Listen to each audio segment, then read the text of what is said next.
Əslində isə o yenə tək idi. Bu təklik Azərbaycan mədəniyyətinə verilən ən böyük qurbanlardan biri idi. Çünki Rübabə özü bu yolu seçsə də, ətrafında səsi olan neçə yaxınının sənətə gəlişinin yolunu demək olar ki, kəsib.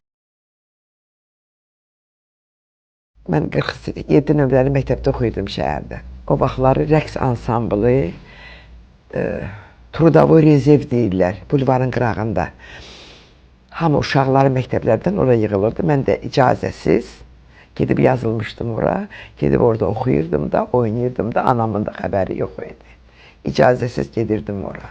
Bir gün Əli Baba Abdullayev dedi ki, gastrola gedirik, Moskvaya gedirik. Bəs orada çıxışlarımız var bizə. Mən dedim, mənim anam bilmir. Bu da bilmir, bu deyəcək, yaxşı olacaqdır. Sən gedir, bəs uşağı hazırla, biz uşaqları aparırıq festivala, orada çıxış eləyəcəklər. Mənim də xəbərim deyil, mənim qızım sənin Trudavoy Rezervində nə eləyir? O ha vaxt gəlib ora. Deyir, 6 ayda gəlir də, hər şeyi də bilir, gözəl də qızımız var. Mən aparacam onu. Deyir, mən yaxşı. Verib adı boy. Mən də sumkamı atmışam, çiğnim oynadı. Evimizdə də təmir gedir. Çıxdım yuxarı. Anam açdı qapını. Hardan gəlsən? Dedim, dərsdən. Dedi, Moskvaya hazırlaşırsan. Onu deyəndə, mən öldüm qapıda, öldüm. Ölsəydim ondan yaxşıdır qorxumdan. Tutdu belə saçımdan.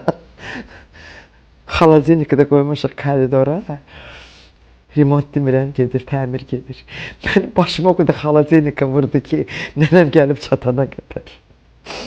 Sən icazəsiz Trudavoy Rezervəyə gedirsən. Sən ansambla gedirsən, sən kimdən icazə almırsan? Məni o qədər döydü, yox, o məni tövbələtmə oldu. Mən neçə il oxumaq arzusunda olmadım da. Bilmirəm, 5-də oxuyordum, 6-da oxuyordum onda. Mən oxumaq istəyirdi, məni qoymurdu. Maraq oxumaq istəyirdi, qoymurdu. O özü o yolu keçmişdi, o əziyyəti çəkmişdi. İstəmirdi ki, davamçıları olsun. Nə bacısını, nə qızını oxumağa qoymurdu. Mənim Qəmər nənəm, yəni gözəl səsi var, amma böyük nənəm Rübabə Muradova heç vaxt icazə verməyib oxusun. Bugünkü gündə deyirəm, nənə sən oxusaydın, hər kəs səni tanıyacaqdı. Bəlkə də elə böyük nənəm Rübabə Muradova kimi sən də böyük sənətkarlardan biri olacaqdın.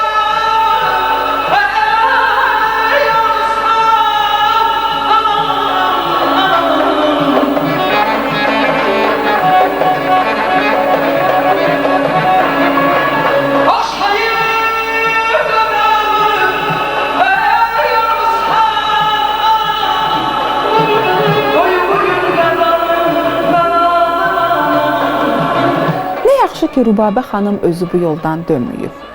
Bugün onun sevgi tarixçəsinin uğursuz olmasına rəğmən, vətən və sənət sevgisinin fövqündə ona heyran olmamaq mümkünsüzdür.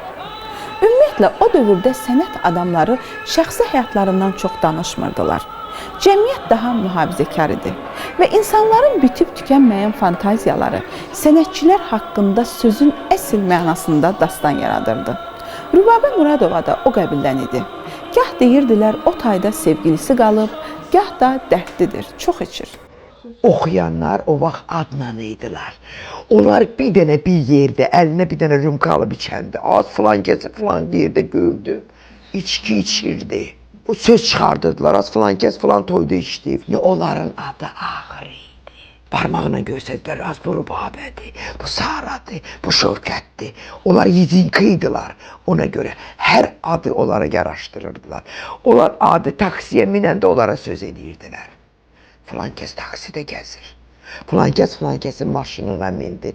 Maşın da orada barmaq sayı idi, yeri gələndə. Bilirsiniz, insanın həyat yoldaşı olmayanda qəlbi sınıq olur insanın. Ancaq öz xoş həyatını yaşadı ana. Mən demərəm, ana miskinlik yaşadı, yox. Hardasa o miskinlər var idi onda. Sahib arxa başqa şeydir. Bir də var, qadın öz qazancı ilə ailə saxlayır. O tamam başqa əziyyət çəkir, özə Sovet vaxtında, ağır vaxtlarda. Əziyyət çəkirdi, əlbəttə əziyyət çəkirdi. Rübabə Muradova xalq artisti adına Müslüm Maqamayevlə birgə təltif olunub. Elə bu xəbəri də birinci ona Müslüm Maqamayev deyib. Rübabə Muradova Dövrünün ən böyük tituluna layiq görülsə də, dünyaya göz açdığı, Azərbaycanın o tayına getmək yasaq olduğu kimi, xarici ölkələrə səfəri də mümkünsüz idi. Sovet dönəmində olduğu kimi desək, çünki o demokrat idi. Onun xəstəliyi də elə fəxri ad aldığı ildə özünü göstərir. Uzun sürən xəstəlik zaman-zaman kəskinləşir və beləliklə yaşamaq istəyən, oxumaq istəyən və Ərdəbilə getmək istəyən Rübabə günü-gündən zəifləyir. Baxırdıq ona, həkimlərə, leç komissiyada yatırdı, больницalarda yatırdı. Şövkət xanım, Mirzə Babayev, hamısı artistlər gəlirdilər, onu dəyirdilər. Amma axırıncı xəstəliyi, axırıncı ili çox ağır keçirdi. Axırıncı ilin 2 ayını çox ağır keçirdi. Dedilər ki, biz qızına demək, Maruğa demişdilər ki, Maruq, bizim qonaqdır baba.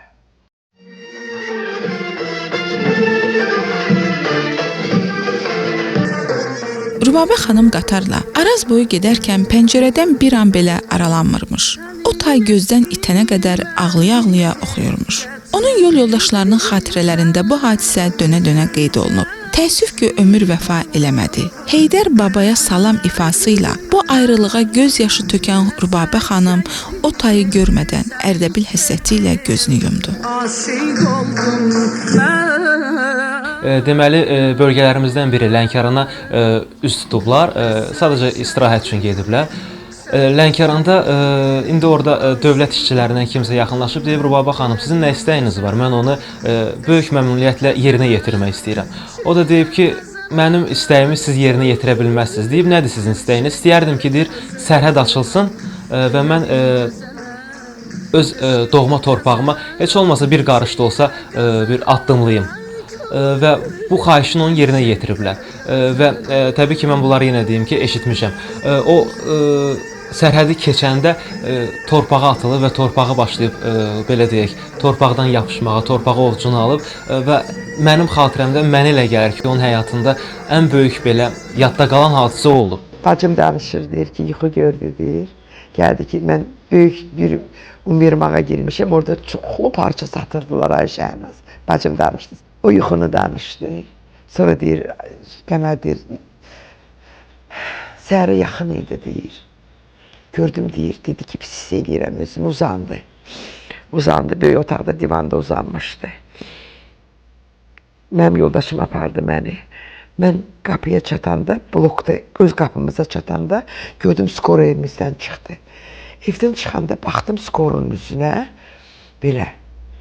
Gördüm, belə bir tərdilər, girdim içəri. Mənim içəri girməyimlə həkim deyir ki, o keçinir. Mən fəxr edirəm ki, mənim elənçi anam olub. Mən fəxr edirəm ki, Azərbaycanda elənçi bir xanım olub, elənçi bir oxuyan olub. O yaddaşımdır, o ürəyimdir, canımdır, nəfəsimdir, qəbrə gedər, o mənimdir. Amma ki, belədir. Nə qədər də yaşada olsan, nə qədər də olsan, haradasa o Novruz bayramında ad günü olur. Uşaqlarımı yığıram başına, aynı kilimiz. Otururum, yığıram başına, söhbət edirik, danışırıq, edirik. Ölüm günündə evimdə Quran tapşırıram. Elə bilərsən ki, o 32 ildə ölüm, yox. Mənə həmişə elə gəlir ki, o, elə bax, bir həftədir.